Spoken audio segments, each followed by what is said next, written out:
Vale. Ahora parece que sí.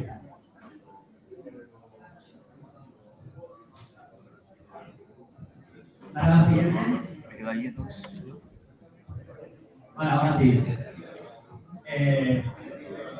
Luis Márquez y Leandro Fraga.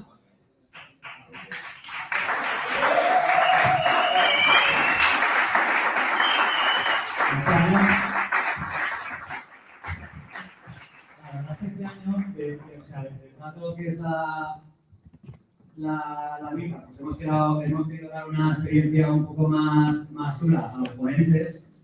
Y claro, yo creo que el problema es que hemos abierto demasiado porque hemos compartido un grupo de WhatsApp donde hemos ido compartiendo diferentes aplicaciones de las presentaciones hasta casi esta tarde. Y entonces al final, para el año que viene ya sabemos que ponemos una deadline por lo menos el día de antes para que no vuelva a pasar estas cosas. Así que nada, pasamos ya con la primera de las charlas. Hola, buenas tardes. Gracias por venir a todos. Gracias, Antonio, por organizar esta mitad. No sé si tenemos un mando Antonio, ¿tenemos? Para contar las...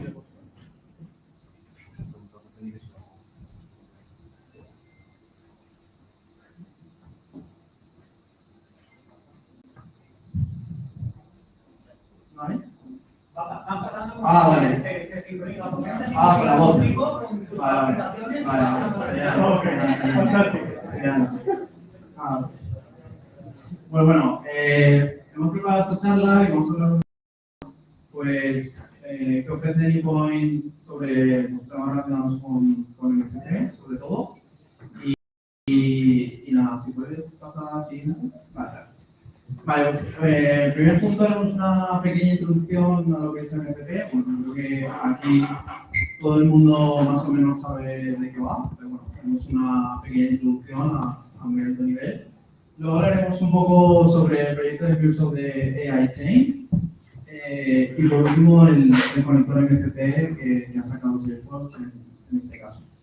Luego, Matías os enseñará una demo de un caso de uso que hemos preparado para la sesión, que muestra un poco una integración usando diferentes servidores MFP y también modelos de inteligencia artificial, aunque él os da más detalle. Y por último, un poco qué expectativas, ¿no?, que teníamos cuando empezamos a pensar en este caso de uso y un poco el resultado final, ¿no? Y también las lecciones aprendidas, ¿no?, de esta primera toma de contacto. Vale. Pues bueno, ¿qué es MCP y para qué sirve? Pues bueno, MCP viene de Model Context Protocol. Es un protocolo diseñado, ahí pone OpenAI, es una carta, es por Anthropic, pero bueno, diseñado e introducido por Anthropic. Y básicamente es un protocolo que permite la integración de los diferentes modelos de inteligencia artificial con aplicaciones externas y servicios. ¿De acuerdo? Entonces, permite acceder a la información contextual y para ofrecer respuestas más útiles, ¿no?, más personalizadas y sobre todo mejores. ¿De acuerdo? Entonces, antes de MCP, teníamos un modelo similar a lo que es a la parte izquierda, ¿no? Era necesario hacer un desarrollo a medida, entre comillas, para conectar los diferentes modelos de inteligencia artificial que tuviéramos o agentes con nuestras aplicaciones o servicios, ¿vale? Y tras la salida de MCP, conseguimos, por un lado, estandarizar un poco la conexión de los modelos con las diferentes aplicaciones. También permitimos a los modelos acceder a información, acceder a información en tiempo real. Y por último también facilitamos lo que es la ejecución de acciones sobre las diferentes aplicaciones y servicios, ¿vale? No solo acceder a información, sino también ejecutar acciones. Vale. Pues si puedes pasar al siguiente.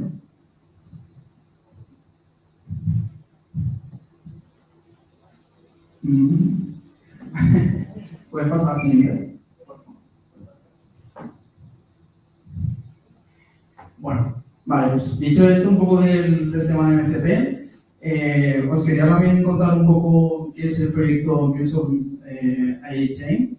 El proyecto nace un poco de la comunidad de desarrolladores de Salesforce. Es un proyecto open source, ¿vale? Está impulsado y mantenido por la comunidad y ofrece los siguientes conectores. Tenemos por un lado el conector de IHN que permite pues, la integración con los modelos de inteligencia artificial más comunes. Luego tenemos el conector de Einstein que permite pues, la interacción e integración con el agente, en este caso de Salesforce. También permite o facilita la integración con el servicio de Amazon Bedrock. Amazon Bedrock es un servicio que provee, en este caso, Amazon. Es un servicio serverless para poder ejecutar modelos de inteligencia artificial sin preocuparse sobre la infraestructura. Un conector para el acceso y gestión de datos sobre bases de datos vectoriales.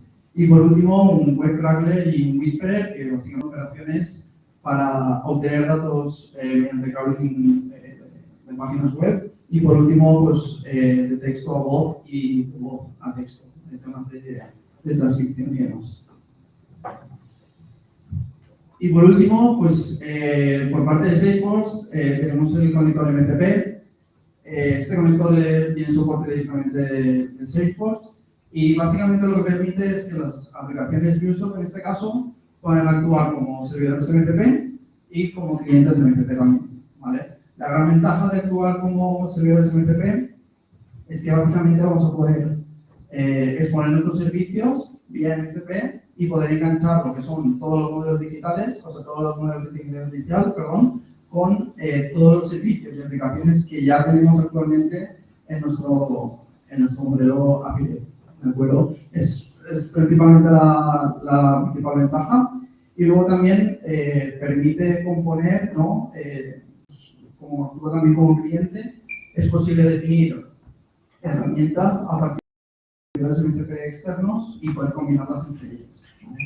Estas son yo creo que son las dos principales ventajas que tenemos al usar el conector. Vale, esto es un poco lo que he hablado también permite. Aquí hay un poquito más de detalle, permite el uso de cabeceras custom para temas de seguridad y demás. Vale, pues nada, le cedo la palabra a mi compañero. Buenas tardes a todos. Bueno, yo voy a hablar del caso de uso que decidimos tomar para esta tarde, que es un agente de monitorización para el registro de cualquier incidencia o errores. Acá son los dos objetivos que teníamos para este caso de uso. En el primero era integrar el sistema de alertas que estábamos desarrollando junto a una aplicación de gestión de tickets, en nuestro caso Jira. Y nuestro segundo objetivo es enriquecer un poco estas alertas, estos tickets de error, ¿sí? Mediante el uso de inteligencia artificial y los MCPs. Ahora vamos a ver una pequeña demo. No veo el video. ¿Hay versión?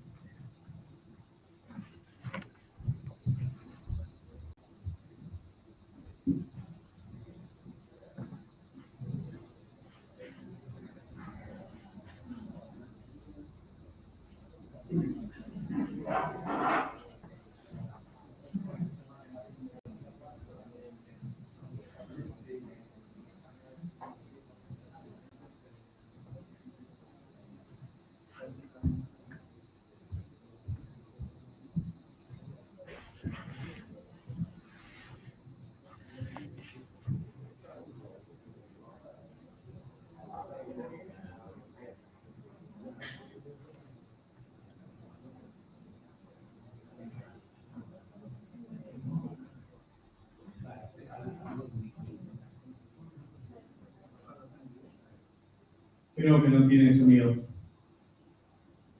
Está muteado.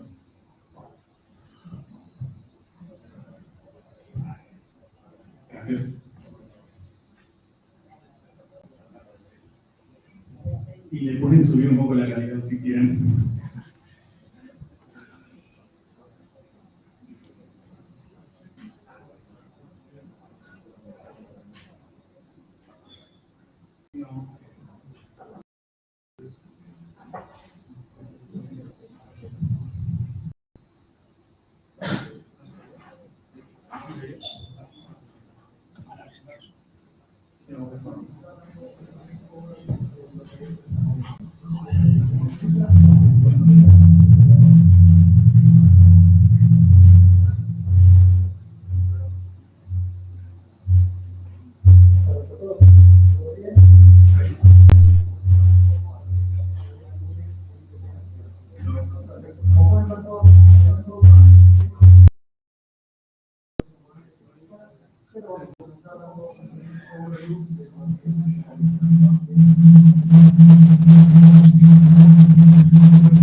Pues agarro aquí.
Explícalo y ya está. Claro, es una pena. Es una pena. Hola, hola. Bueno, voy a hacerle un playback a todo esto. Bueno, acá tienen el flujo del caso de uso que tenemos. Como pueden ver, tenemos un listener. Luego tenemos... Ok, gracias. Tenemos la primera inteligencia artificial, el primer uso, que es Solama, ¿sí? QuEN3 para el que le interesa el modelo que utilizamos. ¿Sí? Esto lo utilizamos para saber, a partir del mensaje de error, cuál es la API que falla. ¿Sí? Luego utilizamos el MSP de GitLab. Esto es para nosotros recuperar el repositorio de esta API que falla. En caso de que esté dentro de nuestro entorno, nosotros recuperamos esa URL que es útil para saber los commits que se hicieron, los merge, los movimientos que se hicieron en eso. Luego tenemos... está yendo un poco rápido.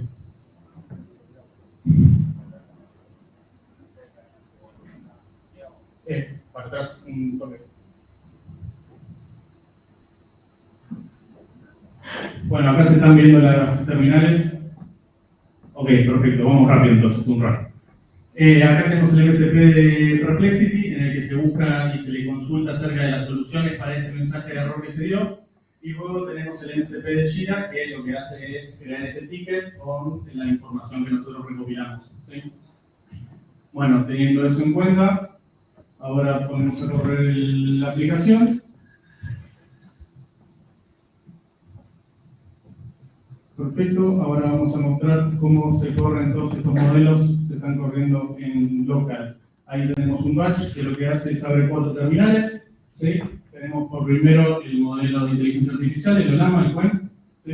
Luego tenemos a su costado el de Perplexity, ¿sí? Todo hosteado en Docker, todo en local, ¿sí? En el 8001. Acá tenemos en el Docker el de Jira y acá tenemos en el otro Docker el de GitLab, ¿sí? Una vez que todo se despliega, nosotros vamos a hacer el envío del mensaje de error que nosotros estamos moqueando en este ejemplo. Obviamente tengan en cuenta de que puede demorar un rato dado que todo está hosteado en local. Ahí tenemos el error, ¿sí? Pueden ver, no tiene un formato muy peculiar, honestamente, es un mensaje de error normal, ¿sí? Tenemos el mensaje de error 500, la API que falla, todo muy común, nada extraño, seguramente ustedes ya vieron un mensaje de error como este millones de veces. Una vez que despliegue vamos a enviar el mensaje.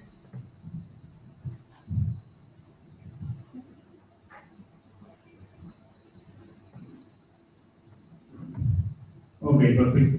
Evidentemente esto tarda un rato, ya que está todo hosteado en local, tarda 47 segundos, evidentemente está un poco acelerado como para que no estemos 47 segundos yo contándole chistes y ustedes mirando una pantalla. Acá tenemos el Jira donde va a aparecer esta historia de usuario, ¿sí? Es tipo boot porque es una incidencia.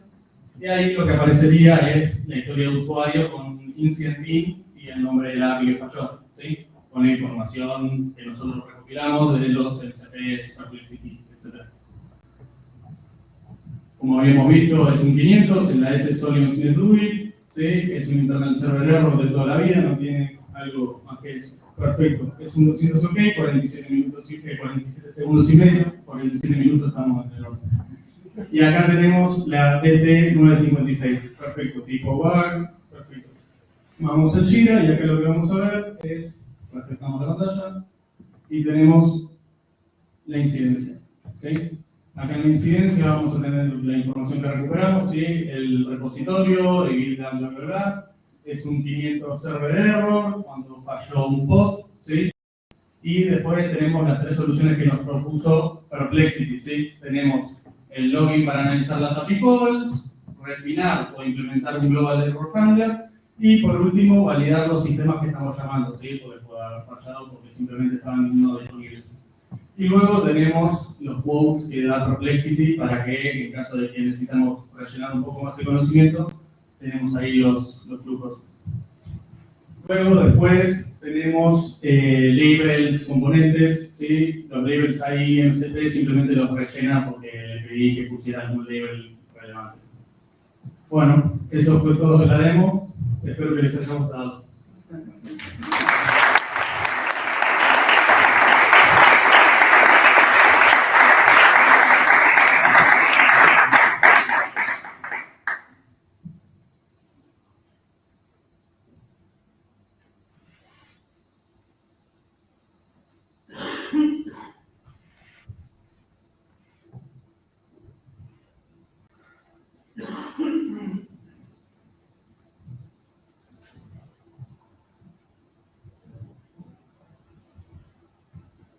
Perfecto. Acá vamos a ver un poco la expectativa con la que llegamos antes de hacer el desarrollo y un poco la realidad a la que nos enfrentamos. Evidentemente, también el flujo que teníamos no es nada parecido a este. Cuando empezamos esto, pensamos de que simplemente le mandábamos un prompt a la inteligencia artificial y la inteligencia artificial hacía magia y nos sacaba etiquetas de Jira con información pertinente. Evidentemente, el flujo fue completamente otro, ¿sí? Tenemos este flujo que es el que se le mostró, no se parece mucho. Si puedes pasar a la siguiente, por favor. Vale, pues bueno, aquí hemos reunido un poco lo que son las lecciones aprendidas de la implementación de este caso de uso. Bajo nuestra experiencia hemos obtenido mejores resultados al atomizar cada una de las acciones. Intentar definir un prompt con con todo lo que queríamos que hiciera el modelo era muy difícil, hemos tenido muchísimos problemas, entonces al final hemos optado prácticamente por atomizar las acciones y además incluso invocar a los servidores MCP directamente, que no sea el que lo haga, sino incluso invocar directamente al servidor MCP y que sea el modelo el que digamos, cruce, ¿no? el resultado de este MCP con un prompt, ¿vale? Esto, sin embargo, pues implica más pasos, mayor latencia y también pues, más puntos de el refinamiento de prompt puede ser algo complejo y tedioso. Bueno, Matías ha pegado con el tema de la implementación. Hemos tenido muchos problemas también para conseguir un prompt que hiciera realmente lo que nosotros esperábamos, ¿no? Del modelo. Al final, pues bueno, nosotros le pasamos una serie de instrucciones, pero no siempre el modelo respondía correctamente, ¿vale? Luego hemos visto que la elección del modelo del LM es un punto clave en todas las acciones de este tipo, y es que tampoco tenemos claro que pues bueno, modelos más grandes o con mayor contexto sean mejores que modelos pequeños y súper especializados. No tenemos claro del todo. Luego también hay que tener otros temas en consideración, como el coste, performance, user tokens y demás. Y luego también aquí vemos un poco un cambio de paradigma, ¿no? Pasamos de un modelo determinista, pues, de integraciones pues, del mundo API, con contratos, sabemos exactamente qué es lo que tenemos que enviar, cómo lo tenemos que enviar, qué información vamos a recibir. Esto cambia totalmente, pasamos a un modelo no determinista.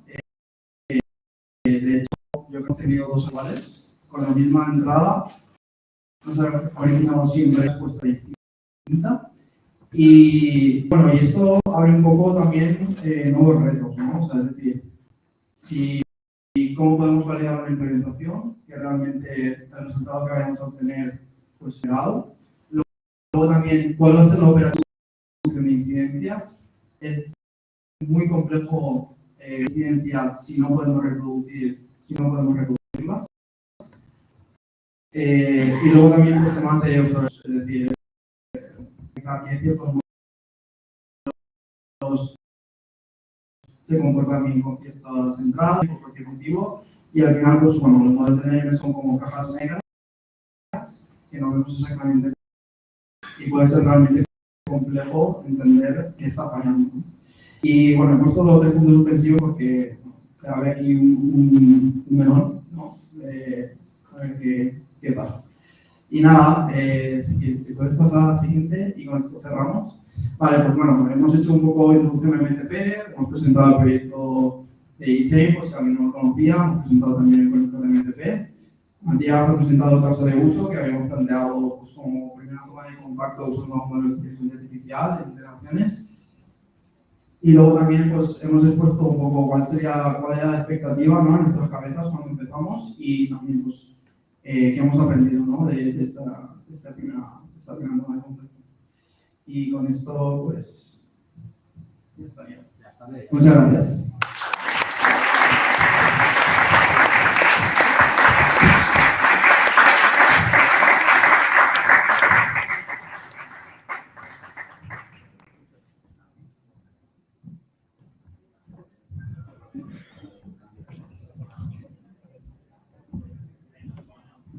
Vamos con Flor Catalani, de Cloud Gaia.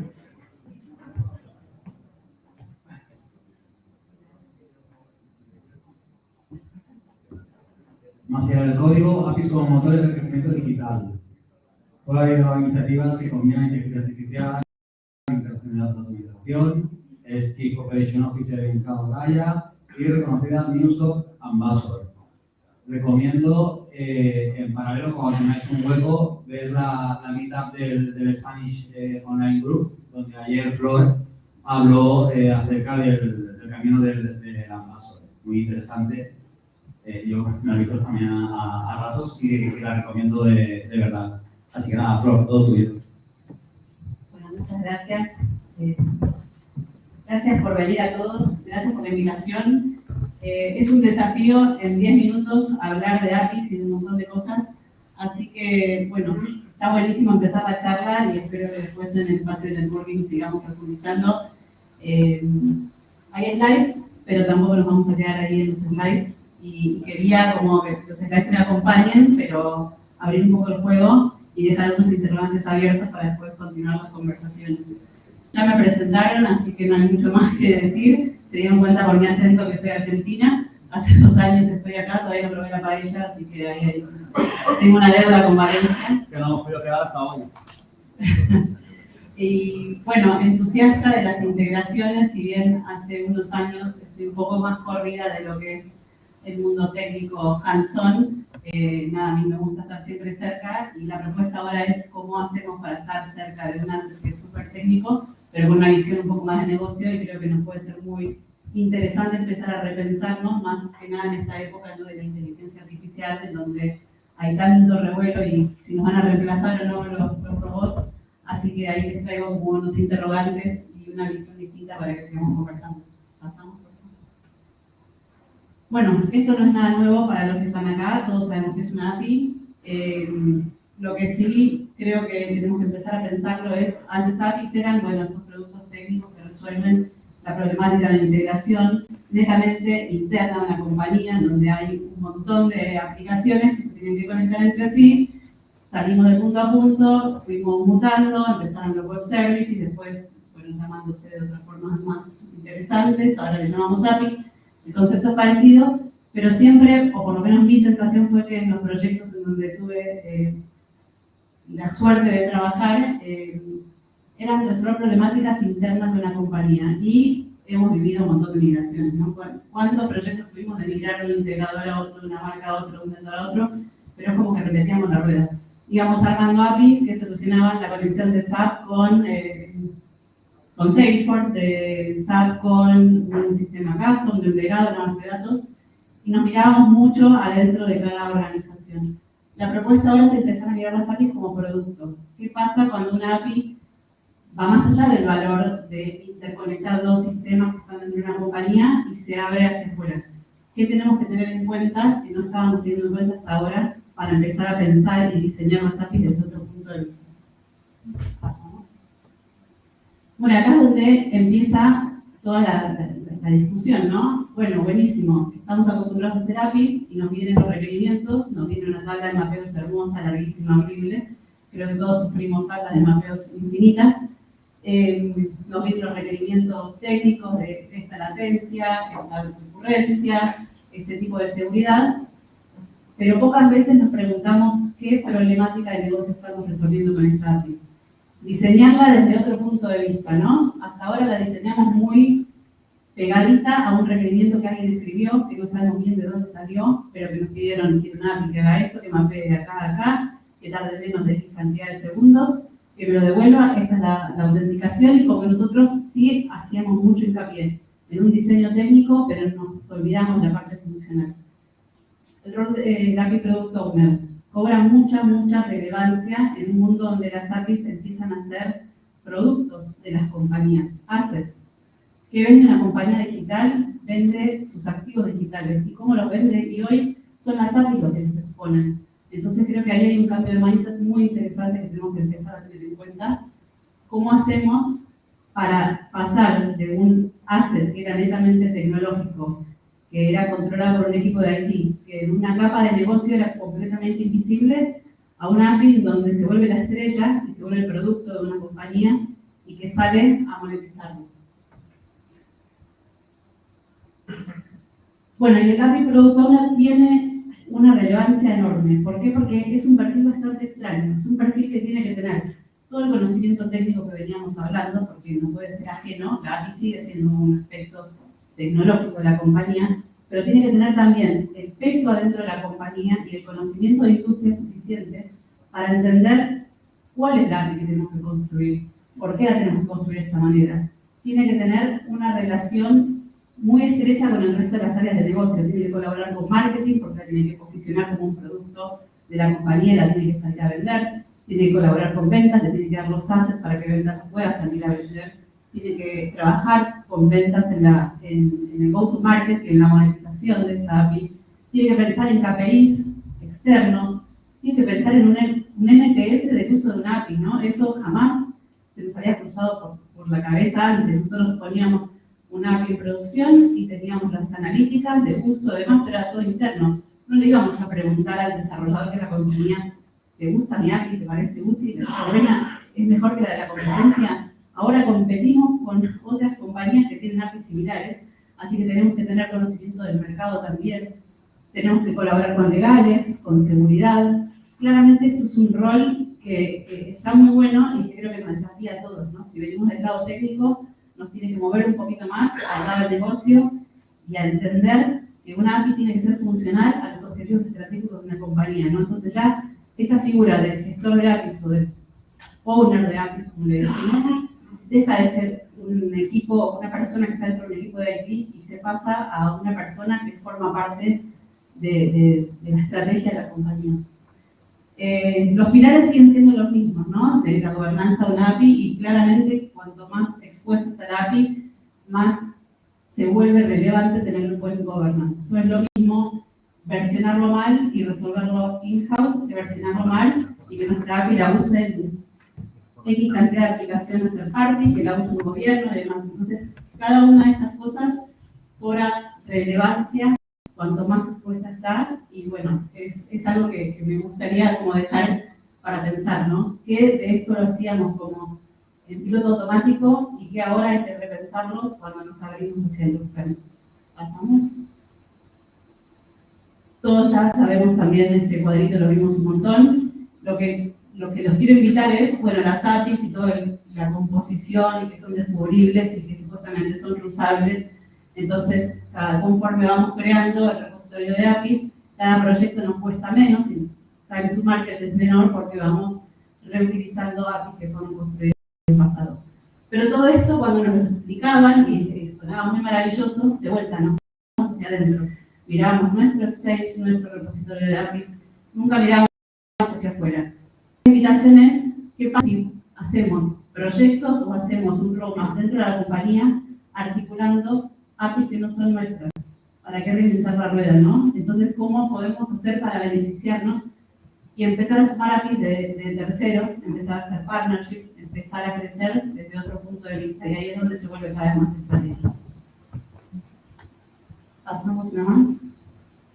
Bueno, casos de éxito, creo que si nos ponemos a mirar hoy tenemos un montón.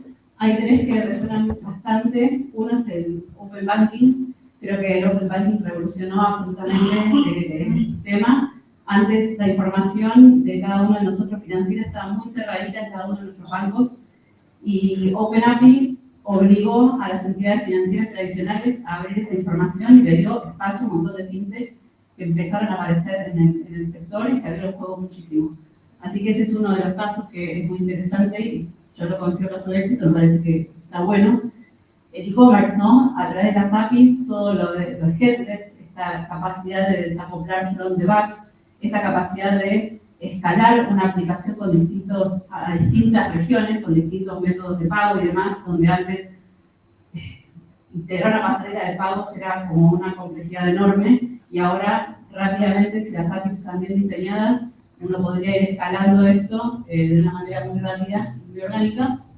Y después todo lo que son Smart Cities y demás, ¿no? Y Uber es también un caso muy interesante de cómo fue nutriéndose de distintas APIs para dar un servicio totalmente integral y sin enfocarse en el desarrollo propio y no tener que reinventar la rueda, volviendo a escribir una API para mandar SMS o chequear el tráfico y demás. Se nutre de otras aplicaciones que ya son líderes en el mercado con eso y arma un sistema digital a través de partners, que es lo más interesante.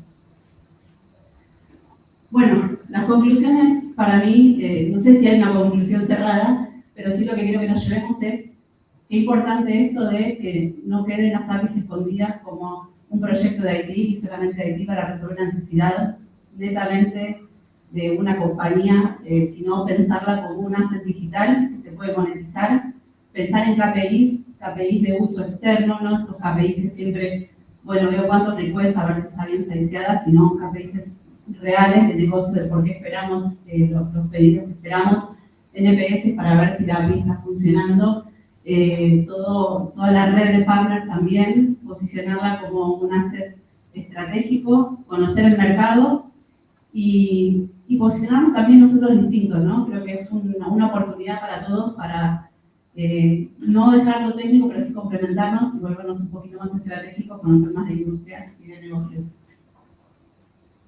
Y ahí estamos. Gracias.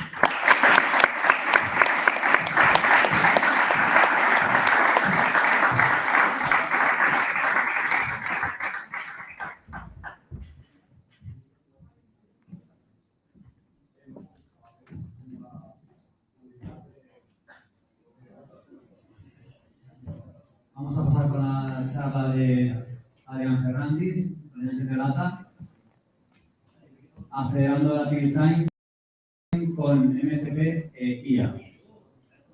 Adrián es experto en integración de arquitecturas empresariales en MCP y nos va a compartir un poco la experiencia de cómo vemos el MCP en la fase de diseño y testing del ciclo de vida. Gracias. ¿Se me escucha, no?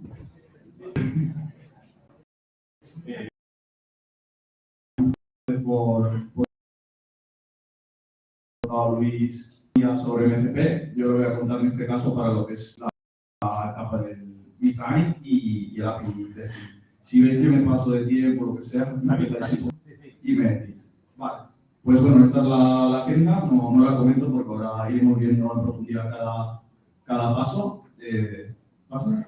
Vale, este es un esquema un poco del ciclo de vida del API. Tenemos 3 ciclos, el ciclo del diseño, de la implementación y de la gestión.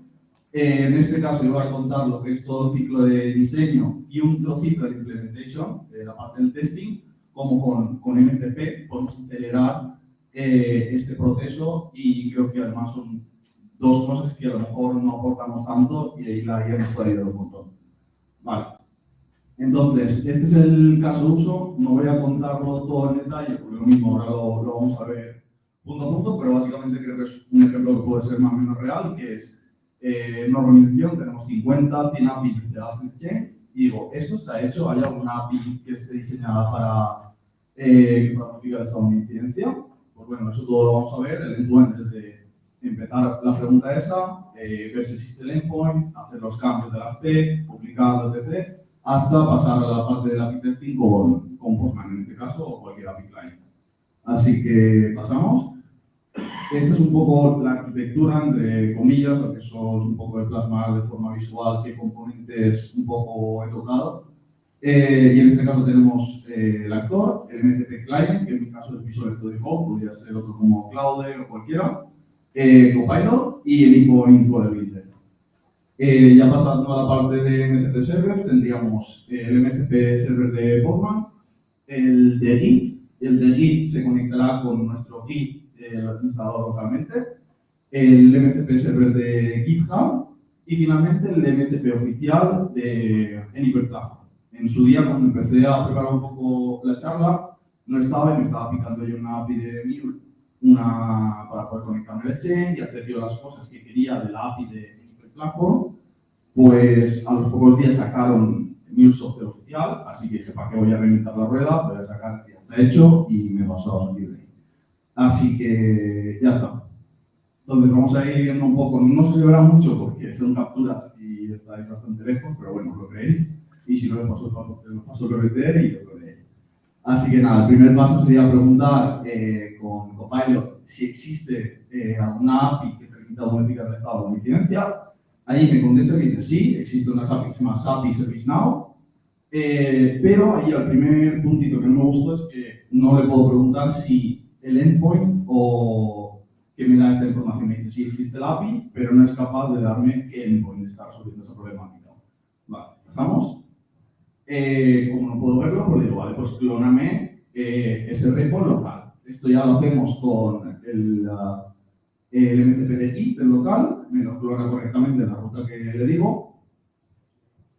A ver, pasa por favor. Vale.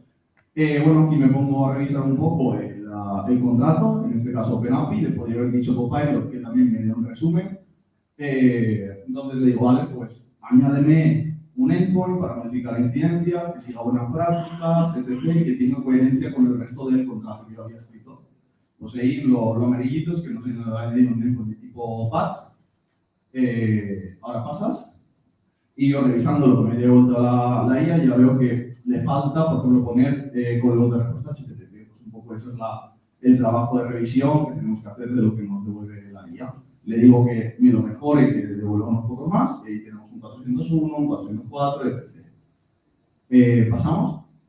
Ahora que ya tenemos esta modificación, lo que hacemos con el endpoint de builder, con la parte del API console, me voy justo a SailPoint, le envío la red que está ahí como es en el send, y verifico que me devuelve lo que yo había escrito en el contrato, para que después esto lo pasamos a un mocking service, o ya cuando pasemos también a la parte de la implementation, esté ok. ¿Vale? Y aquí ya empezamos un poco a interactuar más con el MCP también de Git.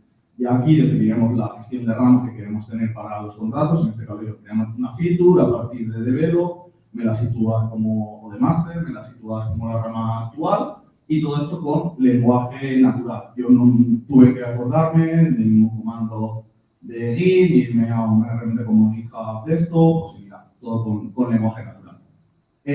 Así que esto lo hacéis, me pasas. Aquí ya le digo, hazme commit, push y finalmente mergeame con la rama de develop a mi rama feature por si hubiera habido algún cambio o un compañero ahí. La verdad es que ha sido un poco el lío y además de hacer el commit sobre mi rama, no me lo hizo también sobre develop. Esto no hubiera pasado si hubiera tenido esa rama protegida con el entorno real, etc. pasa. Pero también por comentar las cosas que he visto mal. Se lo comento, le borro el... Uy, perdón, tiro atrás un pelín. Le digo, veo que ya ha hecho bien el commit. Ya le digo, vale, pues ahora desde el Visual Studio Code también, créame un pull request en GitHub para que alguien me lo pueda revisar. Y es lo que vemos ahí en la captura de la derecha abajo, que es un pull request creado en mi rama feature, la develop con una definición. Y ahí ya pues lo asigna GitHub. Le podría haber dicho que lo asigne el usuario P y me lo hubiera revisado. Pero como estoy yo solo, me lo puedo revisar. Pasamos. Vale. Aquí en este caso, lo mismo, hubiéramos hecho la gestión de ramas que hubiera sido o lo que sea. Pero en mi caso me quedé en develop y le dije, vale, públicamelo en el chain. Pues todo lo mismo con lenguaje natural y desde el propio Visual Studio Code fue capaz de publicármelo en el chain, esta nueva versión que tiene el patch, como se ve en la captura de la derecha. ¿Vale? Pasamos. Vale, ahora ya pasamos a la parte del API testing, cuando ya tuviéramos la API implementation desplegada en algún sitio o en local o lo que sea.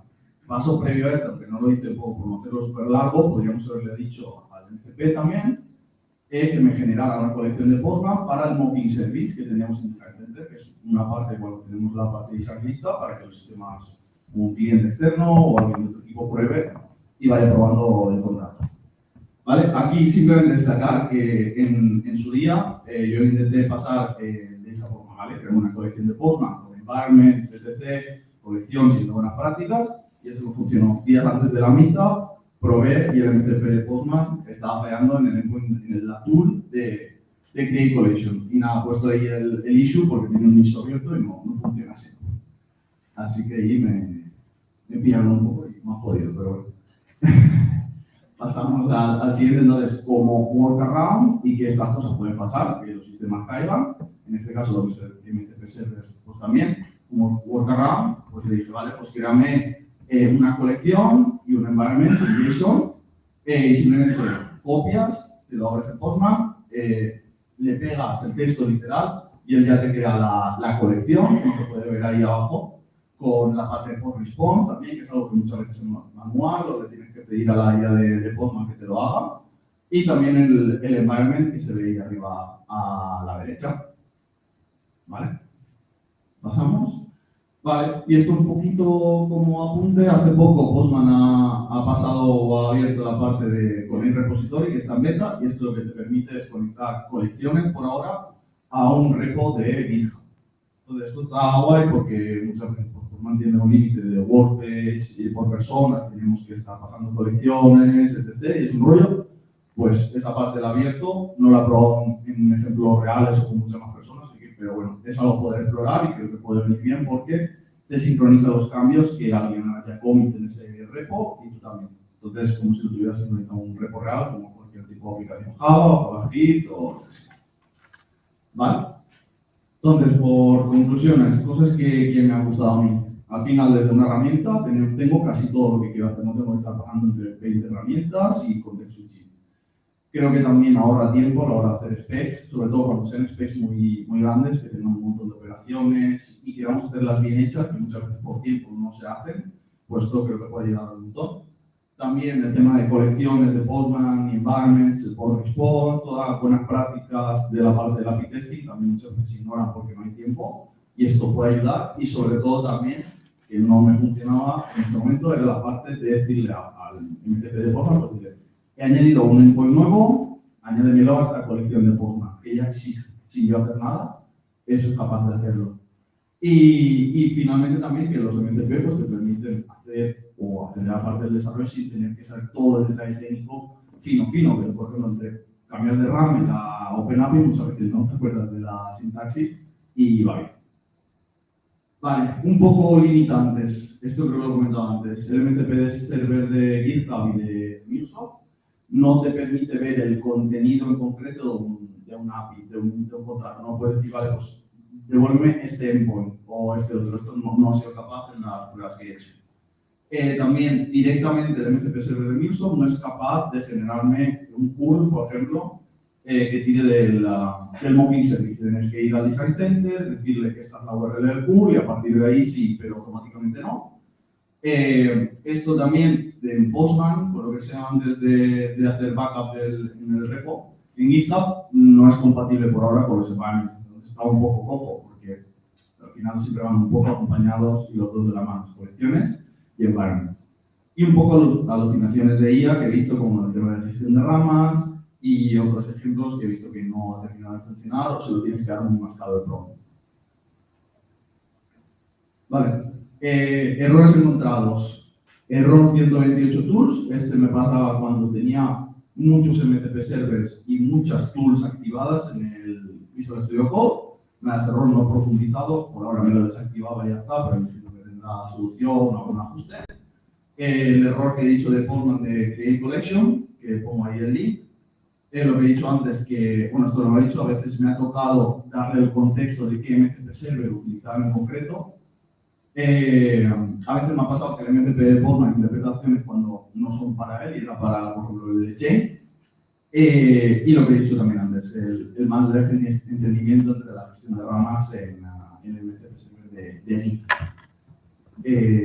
A ver, y próximos pasos que se me ocurren, el analizar el encaje que puede tener Arazo, que al final es una especificación llevada por OpenAPI para determinar workflows de los contratos, un workflow 1 de un get, un post, un patch, lo que sea, pues eso definido, ese orden en un estándar. Eso creo que puede aportar mucho al tema de agentes y todo el tema de IA, aunque por ejemplo en MuleSoft Arazo no está aún definido ni implementado. Probar en escenarios más complejos, ya que por ahora estaba yo solo.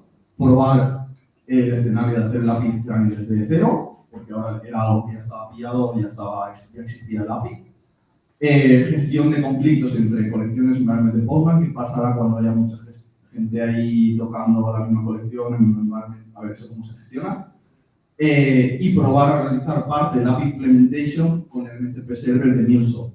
Yo aquí solo he tocado las tools de Chain, Design Center y ya está, pero hay muchas más. Entonces, esta parte no la he tocado porque no era el ámbito de la POP, pero puede aportar al resto del ciclo de vida del API. Y ahí un poco toda la bibliografía con links y demás, por si alguien tiene curiosidad de dónde me he ido formando, viendo las cosas. Destacar el MCP Inspector, que al final es cuando falla algo en el MCP, es una caja negra y yo no sabía mirando los logs que falla. Esto te ayuda un montón y está muy bien el MCP Inspector. Creo que ya está. Así que...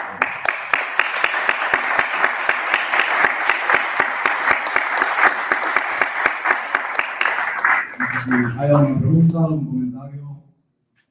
Ninguna.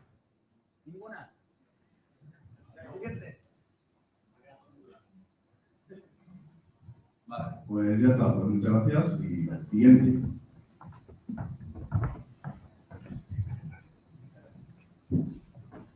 Vamos con la siguiente charla.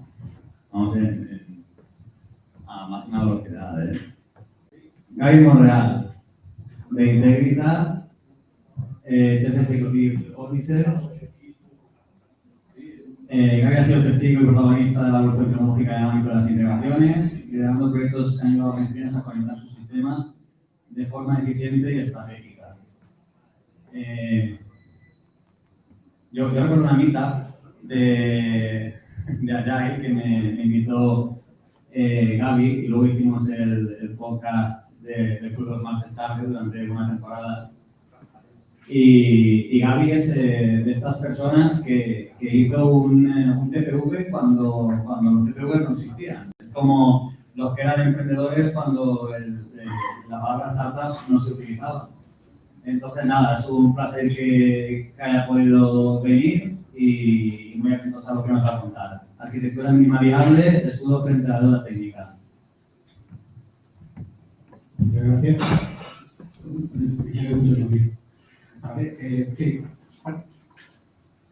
No, perdona.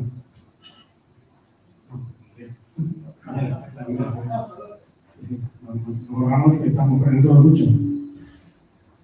Vale, cogiendo un poco lo que ha comentado, yo voy a explicar un par de conceptos, tres conceptos, y si quiero abrir un debate para después poder continuarlo, ya sea hoy o sea en su día, ¿de acuerdo? Este es mi LinkedIn, me encantaría que me conectarais y que tuviéramos tres atractivos y está mucho mi contexto, ¿vale? Cualquier concepto que pueda conocer, ¿vale? He un poco rehecho el tema, ¿de acuerdo? Para hablar de los conceptos, arquitectura amigable,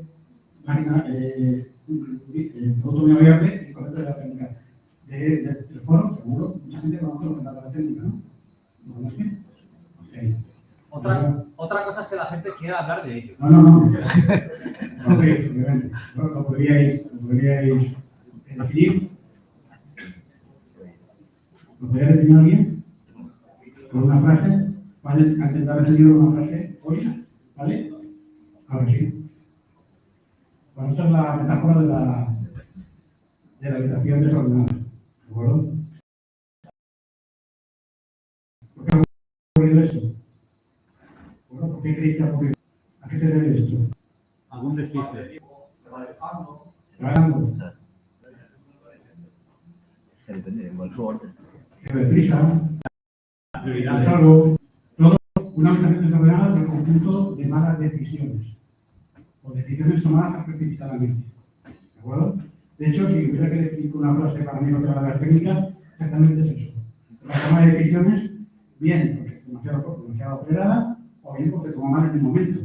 Bien, se tomó al principio, se ha convertido en mal. Bueno, la deuda técnica la acuña Cunningham, ¿de acuerdo? Que también es una metáfora como una deuda financiera. De hecho, al final, lo que dice Cunningham es: yo un préstamo y tengo una deuda con el banco. ¿Vale? Cuando yo estoy desarrollando, no solo desarrollando, porque un nivel de la pila de la arquitectura, el propio desarrollo, esta gráfica a mí me gusta mucho. ¿Vale? Coste del cambio. ¿Vale? Ya que he explicado. Tiempo, años. ¿De acuerdo? Yo puedo tener una hipotética curva de haberlo hecho bien, no haber tomado buenas decisiones, y he tomado otra curva de no haber tomado buenas decisiones. No voy a resumir el PowerPoint de después, más bien adelante, porque pueden tomarse las malas decisiones. Mucha prisa, mucha presión, desconocimiento, no probarlo. Lo conocéis, estáis en un sector, no tenéis ningún problema en conocerlo. Los que no estáis, pues efectivamente. De alguna manera, la deuda técnica no es un error en sí misma. ¿De acuerdo? Y yo tomo decisiones, y a veces están llegando como una decisión no hacerlo. El funcionamiento está bien, a nivel de performance no lo está tanto. Si soy capaz de eso, el problema no lo es tanto. ¿Vale? De hecho, la deuda técnica no es un error, es una decisión. El problema es no gestionarlo. Debido a el caso de nuestro entorno, ¿de acuerdo? Aquí no gobernadas, ausencia de políticas, equipos se crean aquí,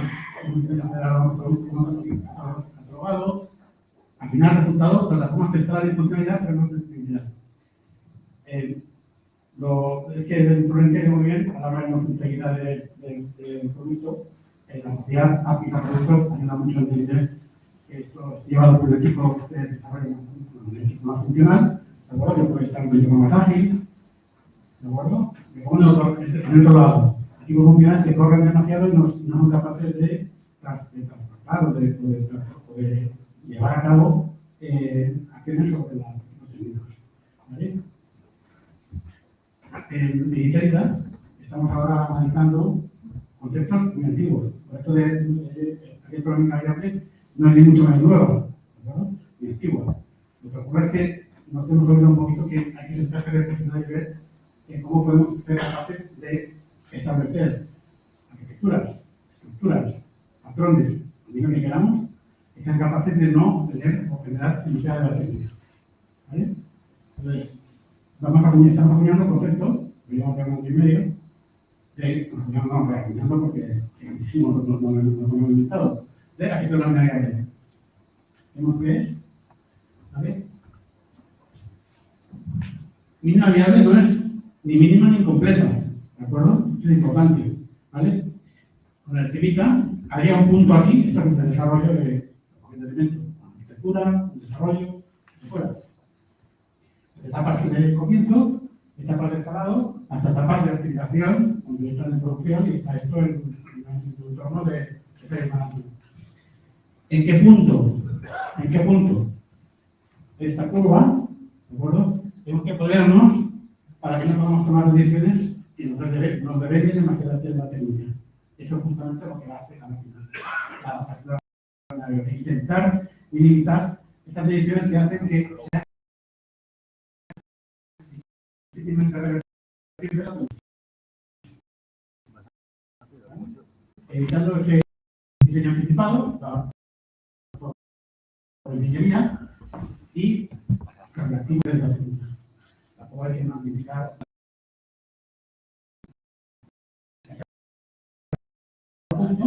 para que ese equipo justamente el concepto de producto minoviable que todos lo conocéis, ¿de acuerdo? Que es una operativa en lo que se puede, ¿vale? Y el usuario en el flujo de producto minoviable muy hablado, ¿de acuerdo? Y todos juntos, pero habla poco de la letra minoviable. Esa infraestructura que sea, que sostiene ese MVP y genera esa deuda.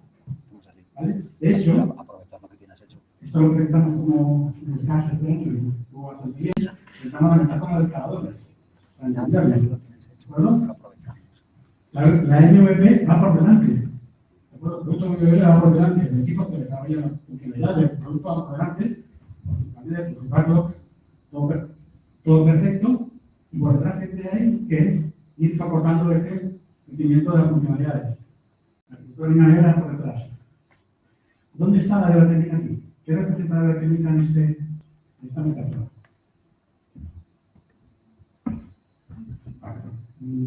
¿Vale? El cable. ¿De acuerdo? Si sube mucho las funcionalidades, ¿de acuerdo? La castaña que te dando vueltas mucho mayor que si vas ¿de acuerdo? Yo ese concepto me gustó mucho a la hora de poder explicarlo, de que en principio te haces MVP, en caso extremo, te haces producto mínimo viable sin arquitectura mínimo, éxito rápido, que no puedes mantener de tiempo. ¿De acuerdo? Y al contrario, si tú haces una arquitectura mínimo viable sin producto por delante, pues te anticipas a variaciones de negocio, por los extremos. ¿Vale? O estás muy separados a un punto, o incluso la arquitectura ha pasado por delante de las funcionalidades. ¿Vale? Lo que significa. Pero hay que buscar el equilibrio. Y para buscar el equilibrio, ¿vale? Me parece muy bien. ¿De acuerdo? Apillet. Apillet es un ejemplo, como Microsoft. Apillet es un patrón antiguo. Eso lo que hace en el año 12, lo como importante en su arquitectura completa. ¿De acuerdo? por sí mismo, por sí mismo, esto lo tendréis, y por supuesto, se puede hablar más de ello, por sí mismo, Apilet no te va a gestionar, no te va a definir una arquitectura variable, pero te va a ayudar mucho. ¿De acuerdo? Entonces, en principio, con ciertas cuestiones, Apilet se puede conseguir que tú tengas esa arquitectura variable que pueda hacer que el equipo funcional, que el producto, evolucione de la manera más cercana posible. ¿De acuerdo? No solo ahí. También en el propio ciclo de vida. Que incluso va más allá, por supuesto. ¿De acuerdo? Todo lo que fuera, todos los elementos que importan, esto y más. Todas las arquitecturas de Newton permiten exactamente eso. En la medida que todo el equipo estratégico, táctico, operacional, que lleve un proyecto, sea capaz de entender esto, lo cuidemos. Es un poco el motivo de reflexión de hoy. ¿Vale? Que por sí mismo no, pero bien cuidado sí. ¿De acuerdo? Entonces, es importante. Y ese equilibrio tiene que estar. ¿Vale? Pues un poquito de mensaje que digo yo. Rápido. ¿Vale? Insisto, apertura del debate, encantado de recibir feedback, que hablemos más, porque es un concepto que tenemos que, son de los papás del activismo de la agricultura. Entonces, Canina, de Virgin, de Stacorum, de las agriculturas, la Samunal, que está por ahí, de vueltas, arquitecturas que sean capaces de dar soporte a productos por delante. Tú has dicho en la deuda, a través del final, principio reversible, integración, de acuerdo, la propia arquitectura a la plataforma de todos corremos mucho, estamos, de hecho, cada vez se corre más. Los más mayores intentamos decir, no corremos tanto. Estamos reflexionando un poquito. La TPV es una una arquitectura variable es el mejor escudo ante la regla técnica estructural, una de las muchas de las técnicas que hay. Y Apilet. Vamos a hablar de eso. La mejor forma de evitar la técnica es tener otra calidad que no para durar. ¿Vale? La calidad. Haremos menos de inteligencia artificial y más de inteligencia adaptativa, que se habla poco. ¿No? Ahí ya famosa. Por todo el día llevo mucho. Voy a hablar de ella, voy a hablar de ella. ¿De acuerdo? Porque tiene que saber la inteligencia artificial. Utiliza adaptativas.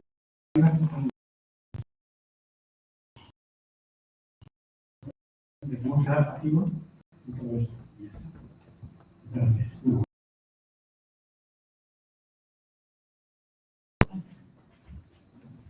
Gracias, David. Pasamos con David Viana, colega de otra rama de vida, API Architect, Senior Integration Architect, nos hablará de para qué sirve el Equal Flex Gateway. Y nada, es también Meetup Leader junto conmigo en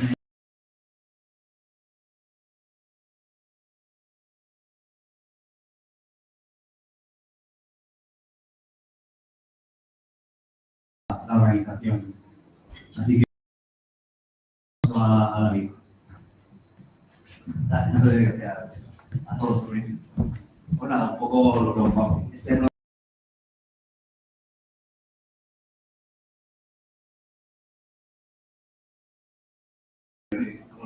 poco lo general os digo, lo primero que queremos ver un poquito para qué sirve el Confluence Network, ¿vale? Y básicamente, aparte de la definición, después nos vamos a ver brevemente qué problemas soluciona el Confluence Network, ¿vale? Y cómo configurarlo desde el endpoint. Y haremos una pequeña demo que no se puede hacer, ¿vale? La dejaré apuntada de cómo configurarlo desde el. ¿Pasa, por favor?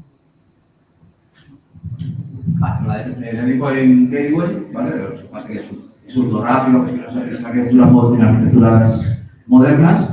Lo básico aquí es que nos permite gestionar todas las APIs que no son de un software, ¿vale? Estamos acostumbrados a las aplicaciones en un software 3 y en un software 4, y este API gateway nos permite gestionar cualquier API. ¿Vale? Es un poco lo que nos decimos. Cualquier API que esté integrada en AWS, en Kubernetes, en Azure, que esté en tecnologías de facto, ¿vale? Entonces, ese es el básico. Vale. A partir de aquí, por favor, pasas. Cuando ya tenemos un poco la definición, ¿cuáles son los problemas que nos va a solucionar, ¿no? Un escenario típico que podemos tener, ¿vale? Es una aplicación, como hemos visto una aplicación del ejemplo, ¿no? La típica, donde vamos a gestionar una aplicación de mascotas, ¿vale? Tenemos tres APIs, una API gestionamos las mascotas, otro lo de las mascotas y otra API donde tenemos un programa, ¿no?, de fidelidad de los clientes.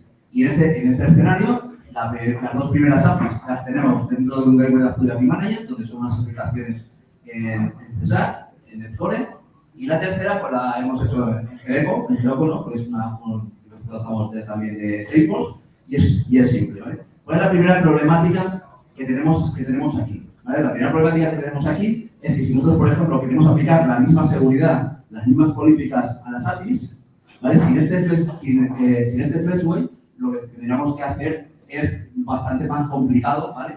Tener que cumplir toda la homogeneidad que queremos hacer, ¿vale? Este es un caso de uso donde nos ayuda el flexway, ¿vale? Vamos a tratar todas las APIs en el mismo gateway, ¿vale? Entonces, ese es el primer caso de uso. Aquí tengo claramente dos gateways, el gateway de la API Management, el gateway de Heroku, y a partir de endpoint las voy a tratar con un solo gateway donde tendré dos instancias. Una tendré el gateway que exponen las APIs del Netcore y el otro de Heroku, ¿vale? Ese es un poco el primer paso que quería reflexionar, ¿vale? Es uno de uso. Pasar al siguiente, por favor. El siguiente uso, ¿no?, bastante que también tenemos común. Bueno, aquí había puesto, ¿no?, donde el paraguas, ¿no?, de las aplicaciones que tenemos en Netcore, la de los dueños, el loyalty, ¿vale? Cómo cae todo sobre el paraguas del endpoint, ¿vale? Y después, desde el punto de vista de los API Gateway que habíamos visto antes, que los teníamos separados, cómo yo desde el endpoint gateway voy a poder gestionarlas, ¿vale? Tendré una instancia, como os he comentado antes, donde yo podré gestionar toda la parte de las APIs del Azure y por la de Fred. Esa es la primera idea. Es decir, en resumen, cuando tengo aplicaciones de distintas tecnologías, pues me parece bastante útil, es uno de los primeros casos del Fred Gateway. Y esto puede crecer. Puedo tener una tercera API que sea en Google Cloud o que sea otra tecnología, ¿vale? Este sería el primer caso de uso que es útil del endpoint Fred Gateway. Vale, el segundo caso de uso más normal que tenemos, ¿vale? Este es un ejemplo donde tenemos ahora las típicas aplicaciones del e-commerce, ¿vale? Que tenemos los productos, los clientes, las órdenes y los payments. Los tenemos en diferentes tecnologías, ¿vale? Tenemos, por ejemplo, el pago en Java, las que están en Netcore, los clientes en Python, y además de tener diferentes tecnologías, tenemos diferentes bases de datos, pues una estamos hablando de JS, MySQL, lo que nos permite también tener diferentes gateways, ¿vale? Es decir, antes eran que teníamos distintas aplicaciones tecnologías y ahora es que tenemos tecnologías diferentes, ¿vale? En el mismo caso. Para aquí nos saldríamos que tendríamos un gateway, ¿vale? Eso es un poco lo que tengo aquí. Tendría una API gateway que está tratando toda la parte de los productos, tendría otro para los clientes, ¿vale? Uno, pues, primero, por ejemplo, hemos puesto el ejemplo que sería en Google Cloud, ¿vale? Tendríamos la tecnología de Node.js. En el segundo, que tendríamos Python, una base de datos MySQL, pues nos tendríamos subido en el AWS. El tercer ejemplo que hemos puesto, pues yo tendría una aplicación en Cesar, con Mongo, con toda la parte de Azure, ¿vale? Donde tendríamos la API de Azure. Y el último, para poner otro ejemplo, también, no sé, un promise, ¿vale? Pues yo tendría aquí una pasarela de pagos hecha en Java, ¿vale? Con esto. Entonces aquí es otro ejemplo, ¿vale? Donde el endpoint flexway me va a servir para integrarme. ¿Vale? Aquí en el endpoint gateway lo que vamos a hacer es darle alta 4 instancias, ¿vale? Vamos a darle alta el gateway que va a tener 4 instancias. Y cada instancia va a tener la API de los productos que va apuntando a Google Cloud, la parte de clientes y los otros. Y luego ya, de tener mi Point Studio, cuando ya levanto las instancias, cuando ya doy de alta las APIs, ¿vale? Puedo aplicarle todas las políticas con todas las instancias, ¿vale? Entonces es un poquito lo que yo quería hacer en resumen, más allá, ¿no?, de ver para qué en las cosas prácticas este producto nos está sirviendo. Vale. A la hora un poquito de configurar el gateway, tenemos dos modos, ¿vale? Tenemos el modo conectado y el modo local, ¿vale? Lo podemos desplegar bien en Linux, bien en Docker, y también ahora se ha puesto en Swift, ¿vale? O en Kubernetes. Y en el modo local, pues igual, pues hacer Docker, Linux. ¿Vale? La diferencia del modo conectado es que yo desde la misma plataforma de endpoint, ¿vale?, me conecto y ya lo configuro, y desde la parte de base de datos, lo que hago ya es lo de siempre, ¿vale? Lo uso con ficheros YAML y puedo hacer los pipelines para hacer las configuraciones. Entonces, básicamente aquí Lo podemos ver en la documentación, pues digo las dos formas, ¿no? Que tenemos, la parte conectada y la parte de... La siguiente, por favor. Vale, aquí se puede una captura que la demo cuando ya me meto en el estudio, me meto al Runtime Manager y tenemos las 4 formas de poder configurar, ¿vale? Yo me puedo conectar al Linux, tengo las distintas versiones que tengo. Vale, por ejemplo, si tengo Ubuntu, automáticamente ya me ponen los 4 pasos para ir haciéndolos y configurarlos. ¿Vale? Y tenemos que puedo tener, como he dicho, por el Linux, para el contenedor, donde me deja ya con el Docker. Continuación, me la deja también para añadirlo por Kubernetes, ¿vale? Lo puedo también dar de alta en por ejemplo, en una AKS y en otros. Pasas a la siguiente, por favor. Vale, aquí ya básicamente ya hago por la arquitectura, ¿vale? De todo lo que hemos dicho, ¿vale? Todo lo que tenemos el endpoint, con el designer, ¿vale? Tenemos el management center, el exchange y el runtime que automáticamente, fijaros, que es la parte del runtime donde se enganchamos el Flash Gateway. Y aquí ya tenemos, lo tengo para verlo, ¿vale? Tenía una pequeña demo, la dejaré para que la veáis en hacer. Como la por de alta, el endpoint Flash Gateway y le damos 4 instancias. Una instancia le adaptamos una API respondando al servicio de Logu, otra de los clientes a Azure y un poquito las cosas que quería enseñar.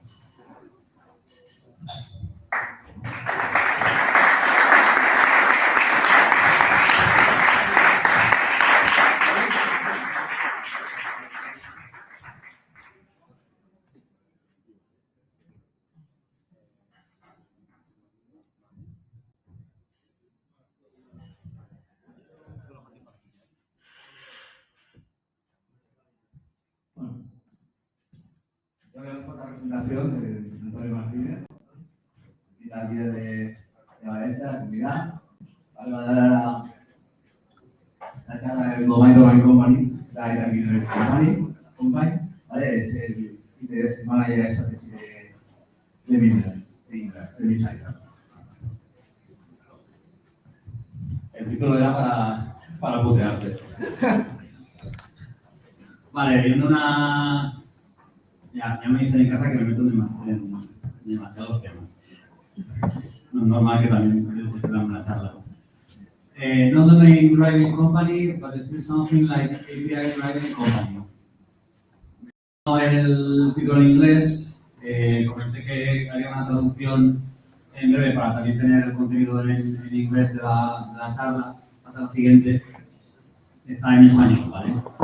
Me veo en inglés porque últimamente Frank Méndez, fundador y creador de Async API, ha estado hablando mucho acerca de que cuesta prácticamente una década que un estándar como Async API se interiorice por las organizaciones, ¿vale?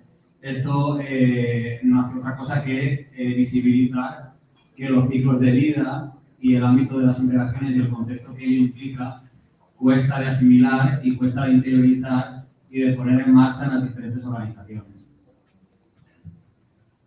He querido hacerla... No, tan rápido no.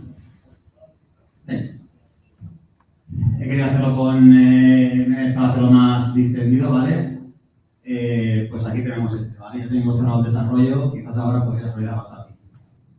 ¿Vale? A lo mejor parece de broma para echarse unas risas, pero bueno, está basado en hechos reales.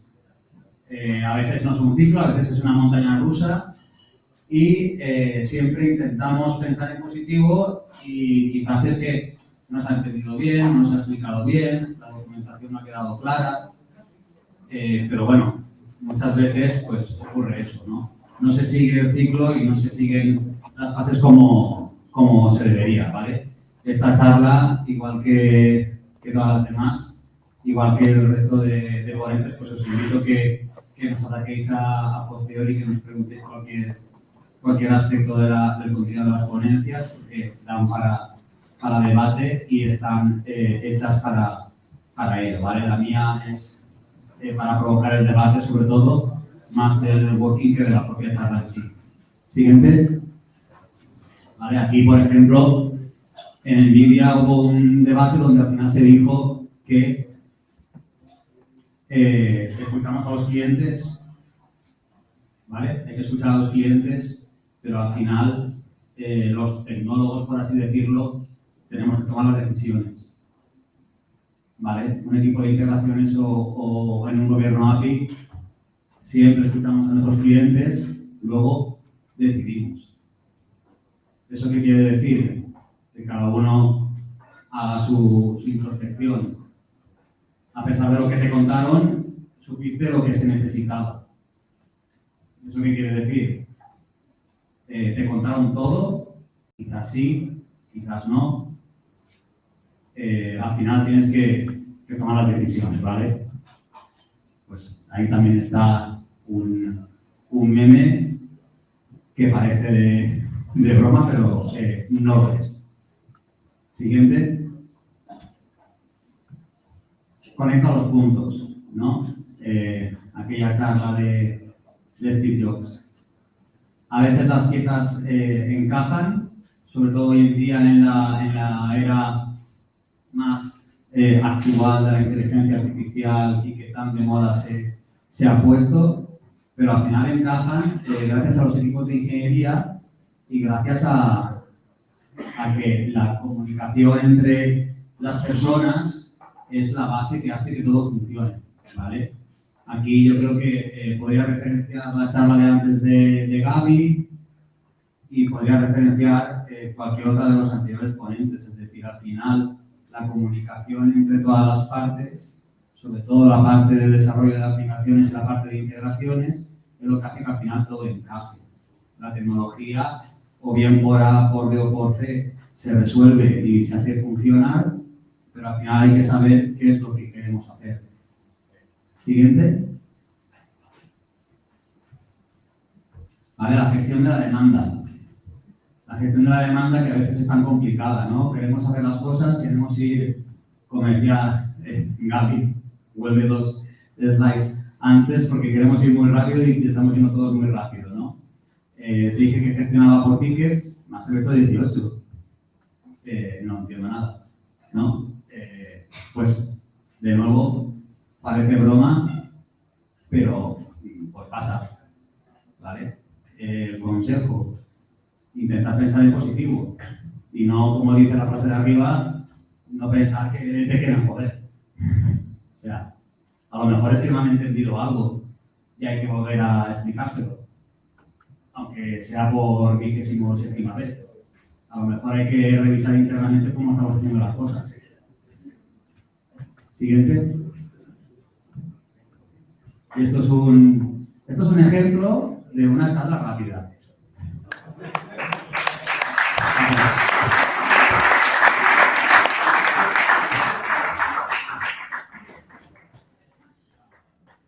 Y ahora, con algo de tiempo de sobra, Pascual de libre.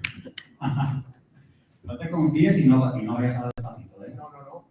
¿Vale? De HBX Group. La charla es Salesforce and MuleSoft, Better Together. Otro que no sabemos por qué la ha puesto en inglés. Según el porque en castellano suena muy mal. Y bueno, Pascual es Salesforce, MuleSoft and Marketing Cloud Principal Engineer. Tiene un título más largo que el de Rafa Escaño. Aprovechamos que no está presente para criticarle. Damos paso a Pascual y con esta charla finalizamos. Después de Pascual, damos paso al networking. Los que todavía tengáis algún ticket, acabar de consumirlo y algunos luego nos quedaremos en la charla, ¿vale? Estáis invitados a quedaros a debatir y a conversar con todos. Gracias, Pascual. Gracias, Antonio. Bueno, como dice Antonio, soy el último. Como alguien escribió en Conference una vez, si habéis llegado hasta aquí, gracias por leer. ¿Vale? ¿Puedes darle, por favor?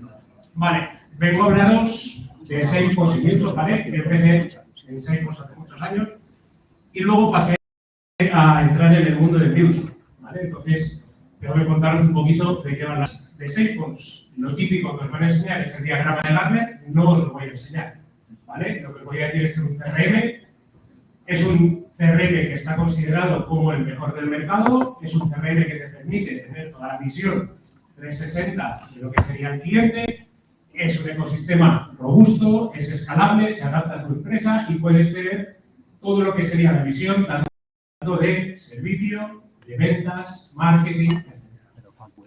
Y por la parte de Newsom, pues ya lo conocéis, o sea, conectividad universal, donde tenéis la posibilidad de tener todos los conectores que queráis, tanto oficiales de la comunidad, etc. Tenemos la conectividad de la que hemos hablado hoy, donde escalabilidad es el punto más importante, seguridad, confiabilidad que tenemos en que las APIs funcionan y, sobre todo, que podemos confiar en una seguridad y gobernanza con el API Manager. Y al unirlo a las dos, lo que conseguimos es una agilidad, reducción de costes y una experiencia de cliente mejorada. Al final, integras estas dos piezas, tienes conectores operativos entre ambas y a una sinergia a la hora de desarrollar. ¿Qué es el low-code? ¿Vale? Antes de entrar en Salesforce, yo venía al mundo Java. Hay que meter los nombres. La primera vez que me hablaron de low-code, yo dije, esto no se pica. O sea, me faltó un IDE donde meter código. Y me definieron como old school. ¿No? Me dijeron, si tú eres de la old school, eso ya no sea. Bueno, al entrar en Salesforce empecé a entender lo que era el low-code. O sea, Salesforce te dice que tienes que tener un 70% de ese desarrollo de No me dijiste que habías metido todos los nombres para configurar la rueda el año pasado. No, que yo he dicho. Y eso lo puedes hacer tanto me extrañaba a mí. como a nivel de uso. Ya me extrañaba. Eso tiene unos beneficios a la evolución. Es una de estas, pero el tío lo ponían en inglés. Spin Wheel o algo así. Con este logo tenemos una federación de Permite poner los nombres, costes, pero claro, habrá que hacerlo y allí. en el caso de Salesforce, reducimos la habilidad. Te vas allí y conectas el portátil. De forma declarativa, ¿Y cómo lo no ves? tienes problemas en las revistas. Y aquí te deja de ingresar, ¿no? Tienes que revisar todas las Claro, revistas, tío, hay que meterlos a mano, tío. Por eso te digo que si te da tiempo. Las funcionalidades que tienes cuando integras estos dos sistemas Claro, son tío. tres. ¿Qué es tu cosa? Yo el año pasado eso, ¿quién lo hizo? Dijiste, lo hice yo. Decía la rueda. Puedes realizar llamadas a Newsom desde Salesforce Ya me extrañaba a mí, tío. y puedes llamar a los procedimientos de Salesforce de Newsom. Esta última funcionalidad está siendo desplegada en favor del aplicador.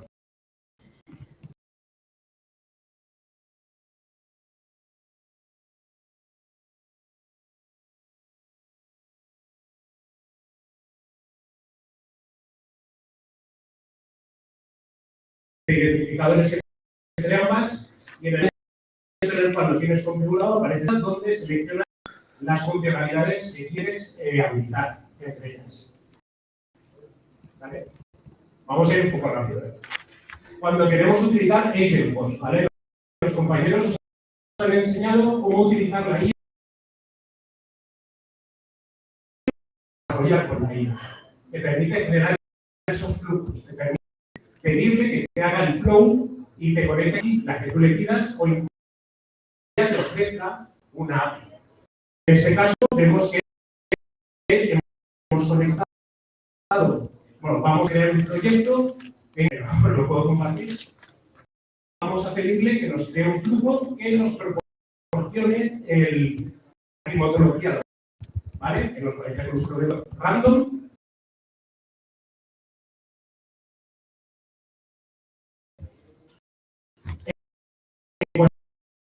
Crear un server Está marcado. con los compañeros, permite conectar con una gente de Salesforce, iniciar un proyecto con ellos, con un prompt builder, o hacer nuestra con el prompt builder. En este caso, hemos arrancado con prompt builder y simplemente le hemos dicho, quiero implementar un que conecte con un sistema de meteorología y me devuelva un JSON con visión del tiempo para los siguientes 7 días.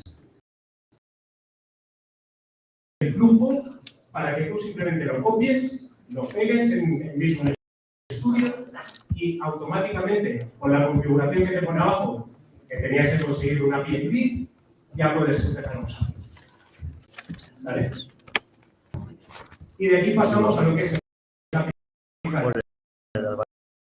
El API Catalog es intentar Luego, a mí no me pongo. desde la aparición de Agentforce para, digamos, categorizar todos esos APIs Emiliano Torres. Los APIs que se pueden categorizar aquí tienen el Enrique uso Moreno. del propio Apex, que es el código que lo desarrollamos en Salesforce, o pero ¿cuál es el prerequisito? Por esta página. El uso. Tienes que tenerlo una pieza ¿No lo tienes? en mi uso, haber Adrián verificado el Fernández. endpoint de Exchange y haber configurado el consumer endpoint con Fernando una González. HTTPS básica. Con esto ya disponemos del API definido dentro de la aplicación. Fernando González. Sí. Los pasos son los siguientes. Fernando Monllor. Establecemos conexión, activamos capacidades, importamos las APIs, sincronizamos el endpoint de Exchange y Flor configuramos la Catalani. aplicación. Flor Catalani con 2 T's. Una vez que hemos publicado en el API Manager el API, al cabo de un rato hay que esperar. Hugo Si nos Aznar. tarda un par de horas, aparecerá el API en el aplicator. Inés Aquí Molina. nosotros tenemos la opción de empezar a Molina. utilizar. Inés Molina. Hay que configurar la conexión y a partir de ahí activar las Jorge Gaitán. Esto sería la configuración de la conexión, se nos va dando. Vale, pero básicamente en la parte de abajo lo que te está sacando es la declaración del API en el API Manager. A partir de aquí, cuando acabas, es cuando te dan todas las acciones. José Luis Ortega. Estas, donde salen 3 peticiones GET, una es GET by word, otra es GET Juan through word y Enrique otra es Morán. GET with, que es la que hemos desarrollado con ellos. Una vez que las has configurado, estas peticiones están para utilizar la activa. O sea, esto es un flow, hemos llamado Cable Action, y directamente podemos coger esa acción y utilizarla. Simplemente cuando utilizamos, tendríamos los próximos 7 días como flow. Sin una línea. Marqués. Porque realmente el API lo hemos hecho con Agentforce, hemos copiado, hemos pegado, hemos puesto un código de la API del proveedor de la climatología y realmente sin desarrollo Mario Celda. tenemos ya un flow con todo lo que sería la revisión. ¿Conoces a Mario Celda? Conclusión. Sí, digo que se lo Tener un promedio Lo conozco, sí. realmente es muy cómodo Martí para Fraga. hacer tareas del día a día. Contra, yo nunca utilizaría el Miguel código Villascusa. directamente, ¿vale? Me he encontrado momentos en los cuales el código que te genera no es el mejor código del mundo, hay que revisarlo, hay que Libre. ver lo que ¿Qué hace, hay está que hablando? ver que realmente vaya usado. Con V. La generación de test no va bien. Pascual Bellibre. Hay veces que te dicen generador de test. Pascual Bellibre, tío. Y yo, poder hacer llamadas API de forma declarativa desde Salesforce es un punto muy a favor, ¿vale? Porque Pau realmente Salido. un administrador puede empezar a utilizar las APIs, lo cual Rocío es Margall. muy bueno, porque ya hay que desarrollar un cliente. Margall. Ya lo que se hace en Margau. Apex es G-A-U. Samuel Candela. tiene un punto de vista. La forma que Sergio. permite securizarlo es por IP. No puedes poner una política de seguridad. Una política, aunque por debajo lleve Rosa Domínguez. únicamente IP o nada. Con lo cual, yo creo que hay que necesitarlo.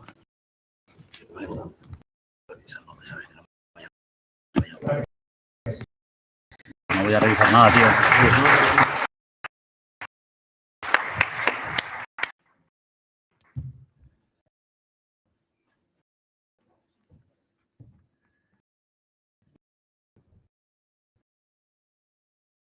La ronda de charlas, pasamos al networking. Mientras hacemos un poco de networking, vamos a hacer intercambio de portátiles para hacer para conectar allí y hacer el sorteo de vouchers. Vamos a hacer el sorteo de 3. Y nada. Libertad para seguir con el tapeo, con la bebida y podemos comenzar a tratar un poco de nuevo insisto, atacar a los diferentes ponentes que han habido en la tarde de hoy temáticas para más, que nos 10-15 minutos en los que A ver cómo funciona esto. Soy de puto culo. Tranquilo, tranquilo. Así que nada, muchas gracias por venir y algunos que la mayoría ya os conozco o las caras ya son familiares porque habéis repetido varias asistentes, así que muchas gracias por volver a repetir, por volver a venir y un placer haber organizado todo esto.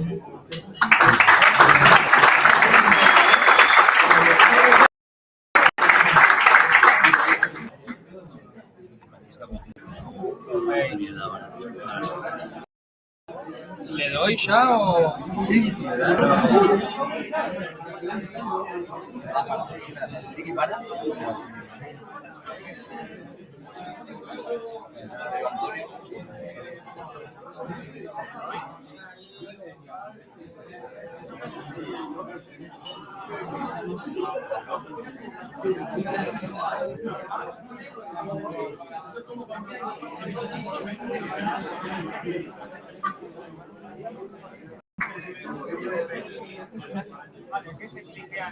Vamos directamente con el sorteo.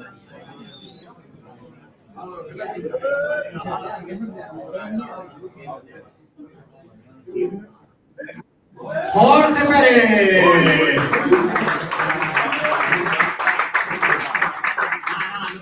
No te voy a dar nada, ¿no? Aunque vengas aquí, pues sí que te doy un abrazo o lo que quieras, pero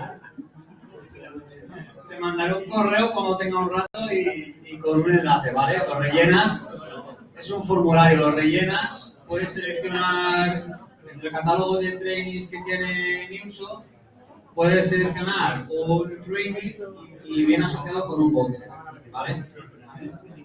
Qué suerte, ¿eh? Joder, hay gente que nace con estrella, tío. Siguiente. ¿Otro? Espera que... Me meto con Jorge porque lo conozco, pero es buena persona. Juan Enrique Morán está en la sala. Que se levante si está. ¿O no? No hay nadie. Está fuera, no está en la sala. Pero está, ¿a cuánta distancia está? ¿Pero vuelve corriendo o...? ¿Le llamas si viene? Llámale a ver. ¿Pero entonces es colega tuyo? Sí, pues entonces no se lo vamos a dar. No. Para dar charlas sí, pero para otras cosas ya somos competencia, ¿eh? Vale, pues Juan Enrique Morán, ¿vale? Le mandaré correo. Digo en serio, que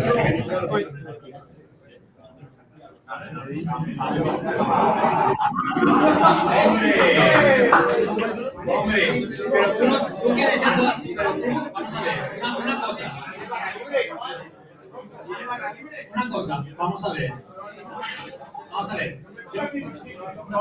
Con el título de tan largo, tío, no tienes ya todas las certificaciones.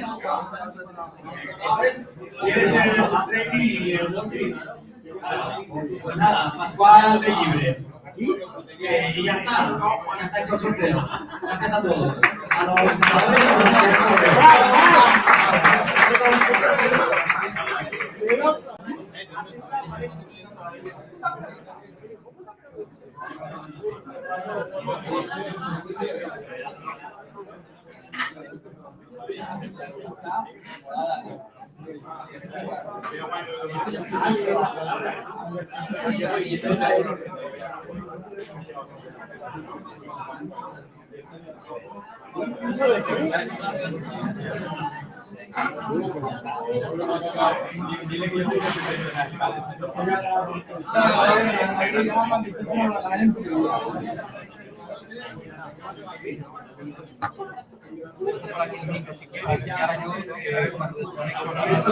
Sí. Uy, al final, vale, que no se está cambiando portátiles, el mío está allí. Sí, lo dejo allí. Vale. Mío. Gracias por todo. Vamos a recoger las cosas. Si en un segundo apago esto, ya lo meto al bicho. ¿Qué? Ya está, ya lo repetimos. Para que entre luz ahí, lo que... Sí, te va. ¿Puedo poner musiquita de fondo? Sí, perfecto. Esa música.